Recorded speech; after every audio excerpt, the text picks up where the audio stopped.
Dunia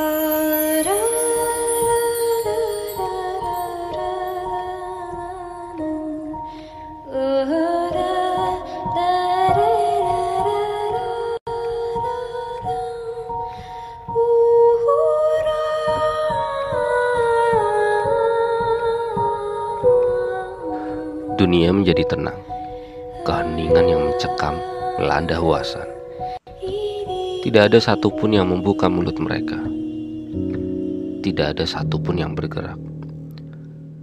Mereka yang tahu seni bela diri tidak bisa membuka mulut mereka karena mereka tahu betapa menakjubkannya pemandangan yang ada di hadapan mereka. Dan bahkan mereka yang tidak tahu seni bela diri dapat memahami bahwa sesuatu yang besar telah terjadi di depan mereka sekarang. Sama Sung menatap Chung Myung dengan mata bergetar. Dengan ilmu dasar, dengan ilmu pedang dasar, kamu mengalahkan Yubek. Dan kamu tidak memberi dia satu kesempatan pun. Rangkaian serangan itu sealami air. Yubek terperangkap dalam aliran pedang, bahkan tidak pernah mencoba melakukan serangan balik. Apakah mungkin jika itu aku? Sama Sung tidak bisa langsung menjawab pertanyaan yang muncul di benaknya.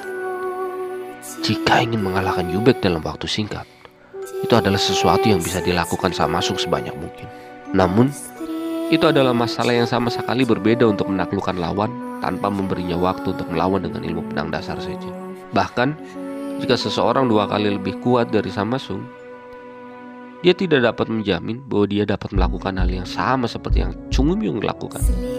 Itu adalah pertanyaan bagi siapapun tentang seberapa sempurna dia mempelajari dasar-dasarnya dan seberapa tepat waktu pedang dapat diayunkan.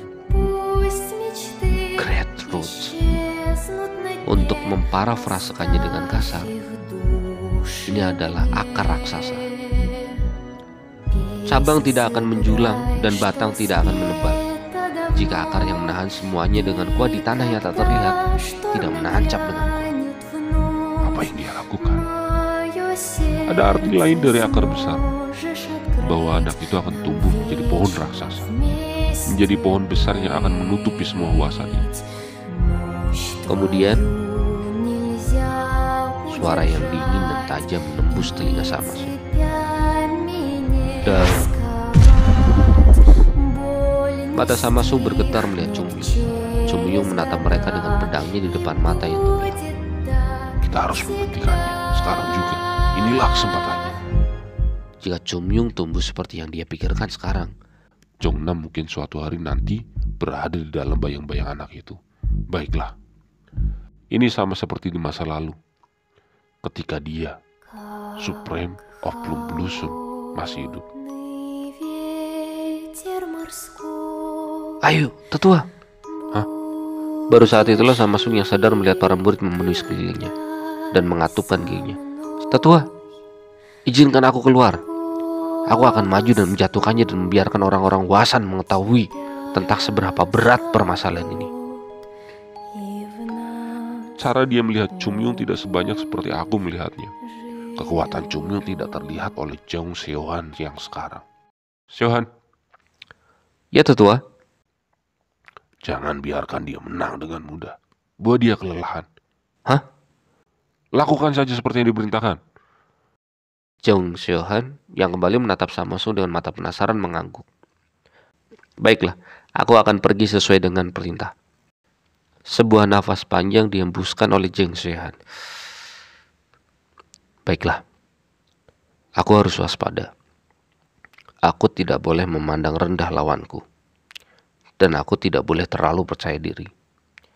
Jika aku bisa melakukan semua yang aku bisa, aku tidak akan kalah dari anak seperti itu. Dan jika aku lengah seperti Yubek, omong kosong seperti itu akan terjadi lagi. Saya memuji Anda karena menjatuhkan Yubek, tapi aku semua..." Kata-kata selanjutnya tidak bisa melewati bibirnya. Mulutnya tertutup, menghalangi suara dan menghentikan apa yang akan diucapkan. Tiba-tiba semuanya menjadi tenang. Daerah di sekitar Chung Myung yang berdiri di depannya mengambil posisi atas tampaknya perlahan-lahan tenggelam. Saya tidak tahu sejak kapan saya mendongak untuk melihat seseorang dari bawah.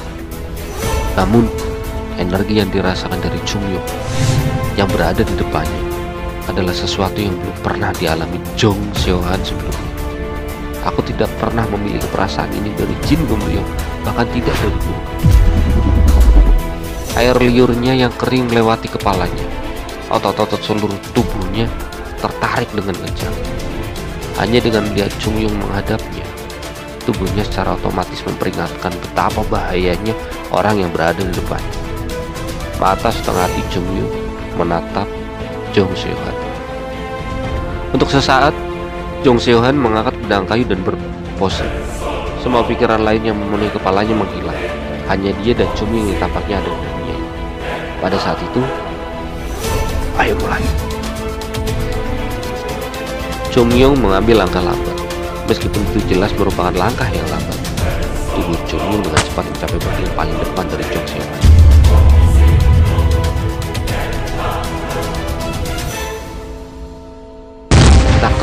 Dengan jari-jari kaki Anda, lalu dorong energi dari kaki ke pinggang dan condongkan pinggang untuk mendorong tubuh bagian atas. Kemudian biarkan aliran energi itu mengalami kekuatan dan memukul pedang dengan kuat. Hanya sebuah ayunan sederhana, kekuatan, kecepatan, dan akurasi. Hanya dasar-dasar dari dasar-dasar semua. Kekuatan pedang yang dengan setia berpegang pada dasar-dasarnya telah melampaui kesederhanaan dasar-dasar. Kaki Jong Seo-han terhuyung-huyung. Chung Yung mengambil satu langkah lagi sambil mengayunkan pedang. Jong Seo-han yang tidak dapat menyeimbangkan karena posturnya tidak teratur, memutar tubuhnya dalam sekejap. Oh tidak! Dan itu saja. Di mata Jong Seo-han, sebilah pedang kayu jatuh ke arah kepalanya. Mata Jong Seo-han dipenuhi dengan keheranan dan ketakutan masa lalunya. Aku bahkan tidak bisa mengatakan. Jong Seo-han menumpahkan darah dan jatuh ke lantai. Satu ayunan, hanya dengan satu ayunan pedang. Jong Seo-han yang terbaik kedua dari murid tingkat senior jatuh berdarah hanya dengan dua ayunan. Semua orang membuka mata mereka untuk pemandangan yang luar biasa ini. Dan di bawah tatapan yang mencengangkan itu, sekali lagi Chung Yung dengan dingin mengatakan, "Dam." Chung Yung masih menatap Jongnam. Sekarang para murid Jongnam sepertinya mengerti bagaimana situasi. Wajah mereka mengeras seperti hantu menyadari berat situasinya. Ini masih awal. Terlalu dini untuk kalian terkejut. Karena masih ada sesuatu yang tersisa untuk ditunjukkan. Saya tidak berniat hanya untuk membuat kalian menerima kekalahan. Mengingat apa yang telah dilakukan Jongnam terhadap kuasa, kekalahan tidak lain hanya hukuman ringan bagi kalian. Tapi di sini hari ini, aku Chung Yung akan mengukir tanda yang tidak akan dapat dihapuskan kepada Jongnam. Selama Hwasan berada di dunia dan selama Jongnam masih ada, sebuah stigma yang tidak akan pernah terhapus dalam perjalanan sejarah seiring berjalannya waktu. Kalian telah melakukan sesuatu yang seharusnya tidak kalian lakukan. Hwasan memberikan semua yang dia bisa untuk menyelamatkan dunia.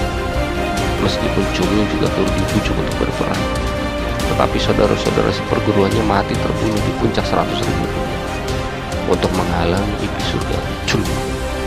Namun, apa balasan kalian atas pengorbanan Hwasan? Kemarahan yang telah ditekan mulai membara di dada Chung Yung, menjadi nyala api yang dingin. Di dunia yang kami lindungi ada Jongnam dan Hwasan. Tapi Jongnam jauh dari membalas budi, mencuri pedang bunga plum dan memandang rendah Hwasan. Dan sekarang mereka bahkan terus bergerak untuk menginjak-injak Hwasan sepanjang waktu. Kalian sudah sejauh ini. Aku telah jauh-jauh datang menunggu kesempatan. Aku menekan kemarahan di hati setiap hari. Sekarang, aku tidak perlu menahan apapun lagi. Dam! Chung Yung berteriak lagi dan para murid Jongnam meringis melihat ke arah Chung Yung. Kemudian mereka segera membawa Jong Seo-han dari area. Salah satu dari mereka tetap berdiri menghadap Chung Yung dengan wajah kaku, memegang pedang dan memasang kuda-kuda. Baiklah, kombinasi dasar telah ditampil. Kalau begitu, mari kita lanjutkan ke tingkat yang berikutnya. Hah? Dia?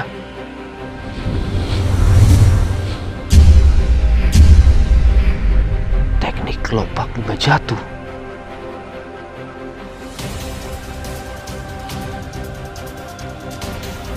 Chongmyo yang memasang kuda-kuda teknik lompat bunga jatuh masih memegang pedang dan memilih muridnya.